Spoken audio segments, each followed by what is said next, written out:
Okay, so let's first create any object here. Let's select a cube. So now, let's select the move tool, click here. To select the move tool, you can click here, or you can select the shortcut which is W to select the move tool. Okay, so now you can see this move tool manipulator, and I can move through this using these manipulators. So I can, let's say I want to move this object up, so I can hold this Y axis, which you know is the top down axis. You can move your object up or down through this axis. Let's say I want to move the object in X direction, which is width, or left right you can say. I can hold here. So I'm doing like this, just hold, put your mouse cursor there. When it turns yellow like this, hold your left mouse and drag. Okay, it's a single hold and drag, left mouse hold and drag, like that. And again like this. So move your object. Let's say you want to move this object to here. So this is a combination of X and Z, so you can move like this, then rotate your view a little bit, then move like this. Okay, so you can move this object to anywhere in the 3D space by using these 3 axes. Although you can move your object from the center square, but I'll never recommend this to a beginner. When you move from the center, it's free in every axis, so you might be like, you want to move in just the Z, but it's also moving in X and Y. So I never recommend this to beginners. Just use these 3 axes, and you can see in the channel box we have some options here, some values here. Let's say I want to move this object to the origin again, so I can just put 0 here by just hold left mouse and drag. So you are highlighting everything, then put 0 and enter. Okay, so 0 is the origin area, okay, the center area. So this is the way to move, and there are some squares. You can move in 2 axes or move in planes.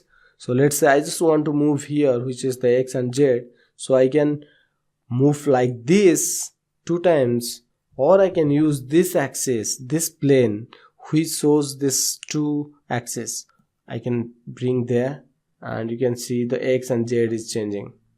There isn't any value in Y axis.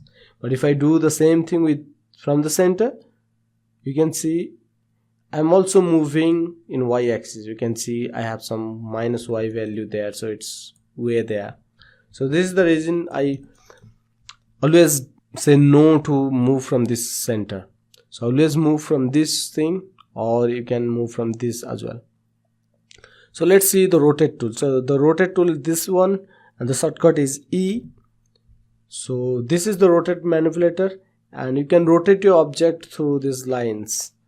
So let's say I want to rotate this cube to this direction. So there's the Z axis. I can rotate like this, and you can see now I'm rotating in only Z axis. Again, only X axis and only Y axis. Okay, and there is a circle, blue circle outside, that is the camera based rotation. This is again free from rotation. You can see every axis is being changed here, the value is changing here. So again, I will never recommend that. Again, practice this 3 axis, and you can also rotate the object from this center area of these curves. Like say from here I can select and rotate. This is free rotation. Again, I'm rotating in every axis. Okay, so let's put 0 here. Again, when you rotate, you can put 90 or 45 degree. Let's say I want to rotate in Z 45 degree, so I can put 45 here. When you want a specific degree rotation, the best way is to put value here and press enter. Okay, so this is the rotate way. Let's put 0 again, and let's scale it. So the scale tool is here, and the shortcut is R. So select it, and you can see the manipulator is very simple.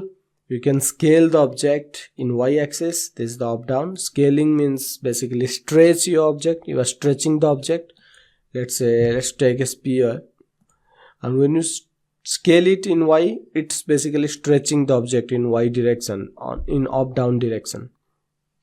Okay, and again you can stretch in any particular axis, or you can scale from center to just proportionally scale the object. So this is one of the very good way to scale your object with proportion.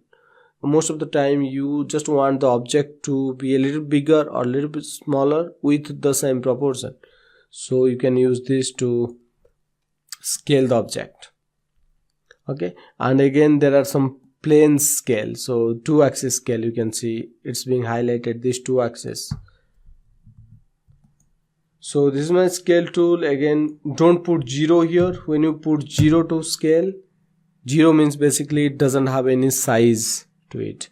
So by default it's 1. Again, you can put 2, 3, whatever amount you want, but don't put 0 here. Okay, so this is W, E and R for move, rotate and scale. Okay, so with this video we have covered the Maya basics part. From the next video we are going to jump to the next section, which is the character body modeling section inside Maya. I would recommend you to practice all these things before you jump into that section. Once you're ready, come to that section. I'll meet you there.